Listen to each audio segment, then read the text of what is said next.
বসে দেখি 1.1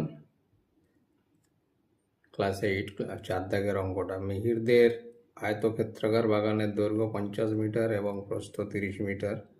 ওই বাগানের মাঝ বরাবর দৈর্ঘ্যের সমান্তরাল 4 মিটার চওড়া একটি রাস্তা বাগানটিকে দুটি সমান ক্ষেত্রফল বিশিষ্ট আয়তক্ষেত্রাকার খণ্ডে ভাগ করেছে।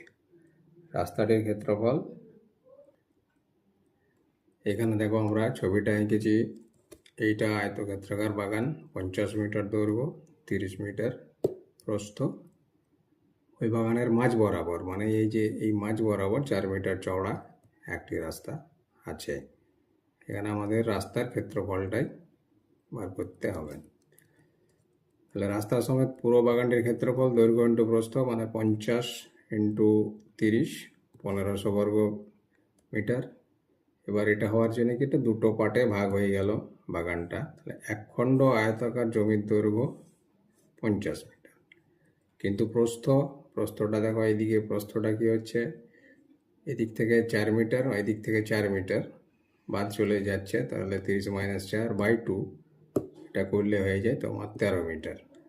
তাহলে রাস্তা বাদে দুখণ্ড জমির ক্ষেত্রফল, যেহেতু দুটো পার্ট আছে, 2 × 50 × 13, তাহলে এটা হয়ে যায় তোমার 1300 বর্গ মিটার।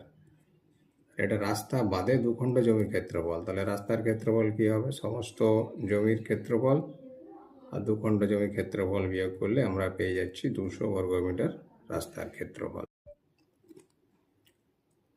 বসে দেখি 1.1 ক্লাস 8 4 দাগের অঙ্কটা। মিহিরদের আয়তক্ষেত্রাকার বাগানের দৈর্ঘ্য 50 মিটার এবং প্রস্থ 30 মিটার।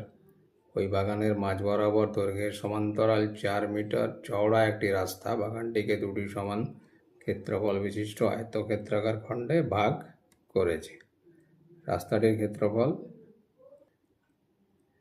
এখানে দেখো আমরা ছবিটা এঁকেছি। এইটা আয়তক্ষেত্রাকার বাগান, 50 মিটার দৈর্ঘ্য, 30 মিটার প্রস্থ। ওই বাগানের মাঝ বরাবর, মানে এই যে এই মাঝ বরাবর 4 মিটার চওড়া একটি রাস্তা আছে। এখানে আমাদের রাস্তার ক্ষেত্রফলটাই বার করতে হবে।